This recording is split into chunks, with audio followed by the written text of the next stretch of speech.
A Sandy Springs law now potentially restricting your First Amendment rights. Your rights end at basically your neighbor's nose. Atlanta News First investigates the rules leading you to unwittingly commit crimes and parents at risk of losing their children with critical mental health needs. It's hard, it's tough. Yeah, he's tried to kill me, but he's still my son. When systems fail, people pay the price. We trace the damage, expose the truth, and fight to fix it. This is Uncovered by Atlanta News First Investigates. Your right to free speech threatened after city leaders in Sandy Springs made it illegal to speak publicly within 8 feet of someone without their consent. What happened next forced them to backtrack. We uncovered how this law even got passed in the first place. I'm concerned about this one. We're trying to protect everybody's rights in this case. This feels like an overreach for me. The council's been put in a very uncomfortable position here. You are breaking new ground. That's what leaders do. And if you don't help us out, chaos will ensue. You've got to help us out. Sandy Springs police have new arrest powers after city council criminalized the location of public speech and the time of literature delivery. A neo-Nazi group littered my neighborhood's lawns, including my own, with hate-filled leaflets seeking to sow fear in the Jewish community. Former TV reporter Mike Pachenik spoke out against the measures, even though his family received anti-Semitic flyers at their Sandy Springs home. Why not just charge somebody or write them a ticket for littering? Why paint with a broad brush and preclude legitimate media outlets from delivering their newspapers overnight? The Sandy Springs Crier is now forced to deliver its free paper after 7 a.m. Any earlier would be a misdemeanor. Limit solicitation and the delivery of uncontracted for literature into the residential neighborhoods between the hours of 9 p.m. and 7 a.m. If App and Media puts something at the end of someone's driveway at 6:50 a.m., and someone calls and reports it, then what happens? The police will come and handle whatever needs to be handled. Hearing the city attorney say that if someone were to deliver the Sandy Springs Crier, then the police would show up and handle it. Carl Appen publishes the Sandy Springs Crier. The newspaper was already suing the city for withholding public information from police incident reports. What is in these incident reports that they're not giving you? Literally almost every single thing that actually is taking place. Do most cities give you these records? Every single city gives us these records with the exception of Sandy Springs. Sandy Springs won a dismissal of the case in Superior Court, but Appen Media appealed to get the case reinstated. All in favor of the motion, say aye. Aye. Opposed, no? No. The item is approved. They voted on this case a week and a half after the appellate court ruled in our favor. This is now the law in Sandy Springs. If Appen Media were to deliver their papers at 6 a.m., they're breaking that law. And if the neo-Nazis now want to deliver their hateful content to my front yard at 7 o'clock in the morning or 8 o'clock in the morning, they can do it. After limiting freedom of the press, Sandy Springs outlawed public speech within a certain distance of a non-consenting listener. It establishes this 8-foot buffer zone. If two people are in a common area where they have a right to be, and one doesn't want to talk to the other doesn't have a right to be closer than 8 feet to them, espousing whatever the other person doesn't want to hear. Your rights end at basically your neighbor's nose. We've made that nose a little bit further out. So now we actually are applying this 8 feet rule everywhere. Everywhere. And all in favor of the motion, say aye. Aye. Opposed, no. No. The item is approved. Speech in public places in Sandy Springs is now illegal within 8 feet of anyone who doesn't want to hear it. It was an Israeli event, and we had two individuals that had the Arab headdress on with two Palestinian flags that walked into the crowd. They weren't saying anything to them. They weren't approaching them, but they were just walking through that event. The feeling of the community out there was outrage. And my guys had to grab them pretty quick and get them out there. This ordinance will help us do that. So you would arrest someone just for walking through a group of people? Yes. If they were walking with a Nazi flag, with this ordinance, we'd arrest them. Palestinian flag, we would arrest them. What this means is I, as a journalist, approaching someone on a public sidewalk in Sandy Springs, if I just want to ask them a question, if they say no and I ask them one more question, I'm committing a crime. Correct. And it doesn't matter who that other party is. It could be a city council person, heading to their car after a big vote. If you do not leave, then you are in violation of the law. The city attorney has not responded to a request for an interview. Wow, Brenda, there's so many parts to this story. Let's start with the first one as it relates to the restrictions with solicitation and delivery.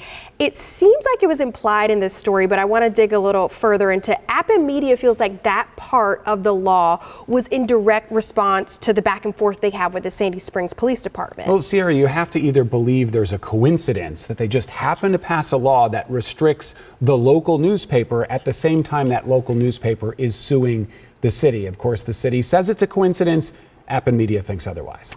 8 feet. I'm curious, how did they get to that number? Is the theory kind of in those conversations with counsel that the further away you are from someone, the less likely it is to get physical or intense? Well, it's really because of case law. The First Amendment is in the U.S. Constitution. It's the First Amendment to the Constitution in the Bill of Rights. And the case law says that you can't limit all speech. It has to be sort of time, manner, it has to be content neutral. So they couldn't say only speech that offends someone. They had to say speech within a certain distance of someone. There's still a question over whether this would have passed muster in court. So many questions about this, but ultimately some pushback after your story aired. What happened? They got a lot of feedback from the public, and not just in Sandy Springs. This aired across the nation, of course. Uncovered and Atlanta News First Investigates is seen across the nation and on YouTube. And Sandy Springs clearly got an earful. Some of the council members who actually voted for that 8-foot restriction not only voted to repeal it unanimously, but some of them also criticized their own vote and the city's own action, even though just a few weeks earlier they had voted in favor of it. Important work. Thanks so much, Brendan. Atlanta News First Investigates cares about your community and the issues impacting you. Scan the code on your screen to share a story you think we should investigate. If it's one we can help with, we will reach out to you. A Metro Atlanta teenager with severe autism and violent tendencies. Atlanta News First uncovers what happens when his parents' plea for help is denied.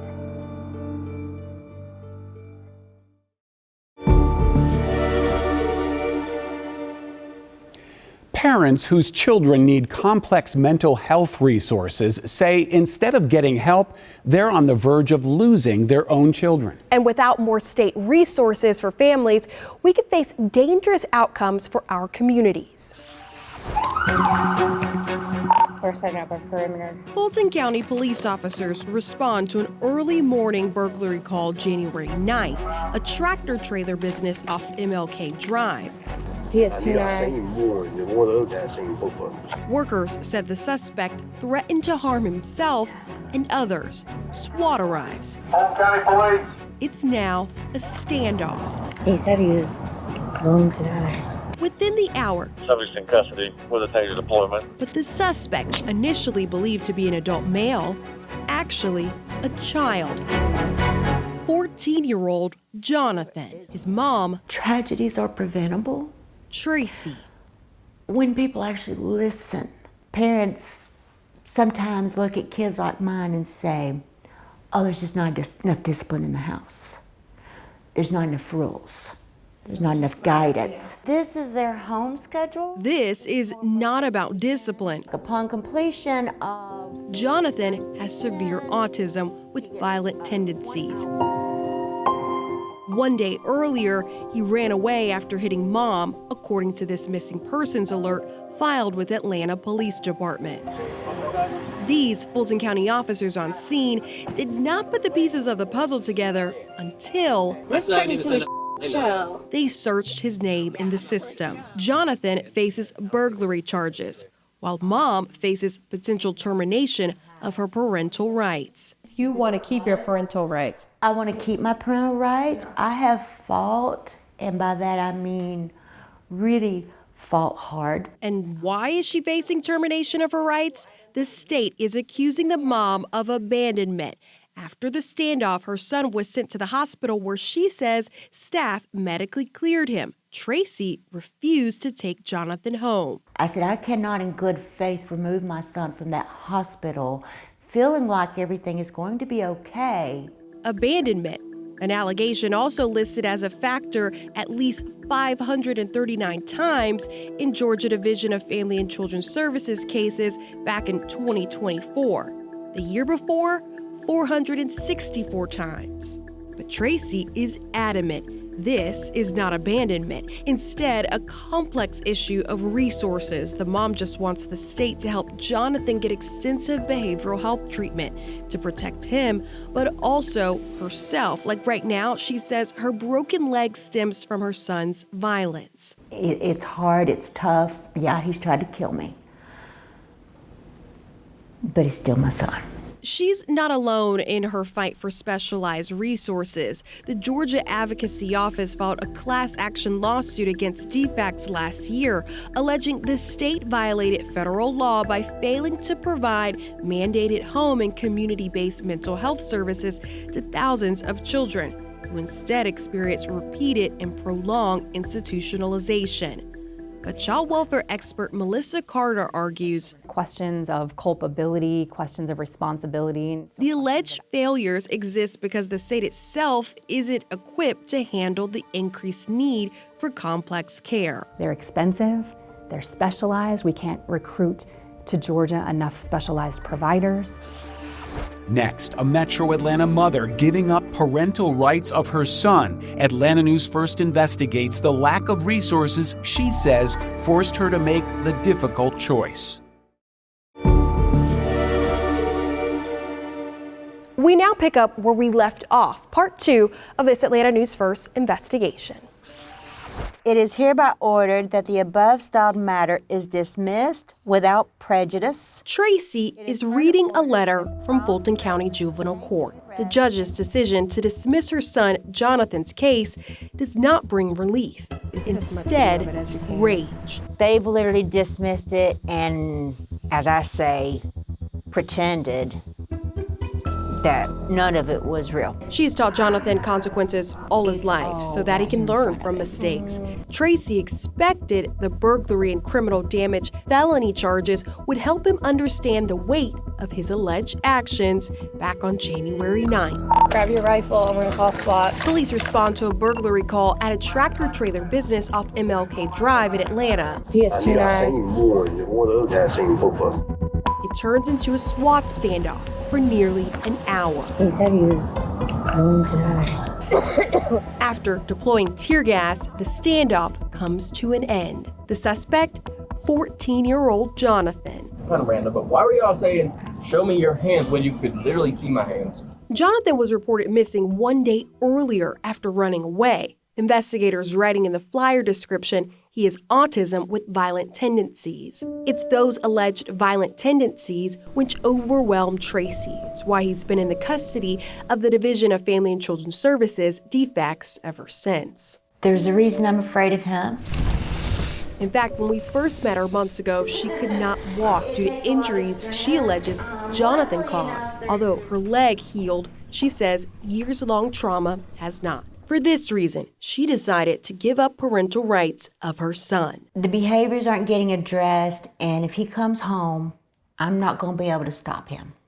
You're giving up your rights, so are you giving up on your son? Oh, no. I would never just give up on him. Tracy claims there's been little to no resources to help her with her son's extreme needs. She believes by giving up her rights, the state, Georgia DFACS, will be required to take care of Jonathan in ways she cannot.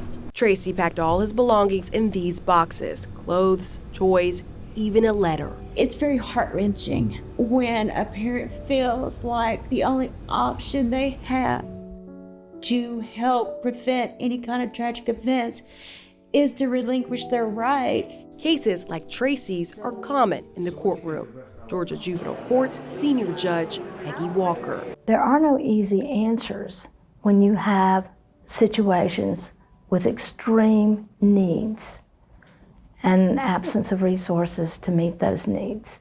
When kids like Jonathan are removed from their home, DFACS cites a list of reasons why, like the parent wants to give up their rights because the parent can't cope, the child's behavioral problem, and the child's disability. These instances happened this year at least 334 times. Last year, 688. We should never be in a situation where a parent is basically surrendering their rights because their child has a disability and there's an absence of services. One solution, giving families like Tracy's a temporary break from their caregiving responsibilities. It's called respite. Under new state law, families with disabled individuals can seek this mental, medical, and financial help for longer periods of time. It's our job to work with the child, to work with the family, to provide the resources, and to make every effort to be able to reunify that child with the parent. This is when we went to the zoo. But for Tracy, the resources seem too few, too late. This is my flesh and blood, someone I love in the deepest parts of my soul, that I feel like I have to let go of him. And I wouldn't wish that on any parent, because it really is like a death, except for he's alive. Tracy is filing to give up her parental rights, expecting the state will then be legally mandated to meet all of her son's mental and behavioral needs, since he'll be in their custody. But it's up to a judge to accept or deny the request to relinquish her rights. DFACS does not comment on cases. Sierra, as a parent, I can tell you this really tugs at the heartstrings. I cannot imagine having to make the decision to essentially give up my own son. I have a son who's special needs, who's had to go to a special school. The idea of my wife and I deciding, you know what, we can't do this. Did you see the anguish in her eyes? You did. I mean, her heart was breaking, and she really broke down at that point where she's showing us a letter, trying to explain this to her son, because how do you explain that to a child, that mom is not going to be in your life on the day-to-day? And so I think that moment in particular really broke her down. You hear her in that story say, I love my son. She loves Jonathan. She's been with him through the high highs and the low lows. And she tells us she feels like she's put in the work over the years. So to have to walk away, it feels like the fruits of her labor aren't really paying off. But ultimately, she feels if she takes a step back, she can get those resources from the state of Georgia to help him. And she's also in fear of her own son at the same time she loves him. Jonathan is alleged to have gone to a local business in Metro Atlanta, threatened to harm the workers at that business, and threatened to harm himself. Those are the allegations in the police report and the warrants for this case. And so she's saying, thank goodness nobody was hurt. Thank God my son was protected. But if something this extreme happens again, wouldn't legal liability be put upon me? She hopes that by relinquishing her parental rights, the state will step in and get him the resources that he needs and puts him in a facility that could hopefully provide it. Here's how this story affects all of us. This is really about mental health. And it's not just Jonathan's mental health, it's his mother's mental health. She had to make a decision for herself as well as for him to let him go. And you remember that in Georgia, we used to have institutions like Milledgeville, where there was a state hospital. There really isn't a state facility anymore. And when you give up a child to the state, where do they go? That's the big point here. That judge in this story, Judge Peggy Walker, she helped really explain the state of Georgia and the lack of resources over the decades, because she has seen it firsthand. Essentially, somewhere along the way, about a decade ago, Judge Peggy Walker told us, Georgia had decided, we believe kids benefit with resources in their community. We don't want to remove them from the home. We don't want to remove them from the neighborhood. We don't want to remove them for their families. We want to bring the mental health resources into the home and into the community. And Judge Walker says that was a good intention and it was a good promise, but that the state fell short on that promise. And so even though the state should have been providing those resources to the kids at home and getting rid of those residential facilities, ultimately what ends up happening, according to Judge Walker and other advocates, they didn't follow through on that promise and provide the resources in the home. And then on top of that, you miss out on the facilities that once existed because they're no longer there anymore. Sierra, such important reporting. Thank you. You can listen to all of our extended conversations on these stories right now on our podcast, Behind the Investigation. Just search Atlanta News First on your favorite podcast platform. You're watching Uncovered by Atlanta News First Investigates, a weekly hour-long investigative show with new episodes launching every Sunday at 7.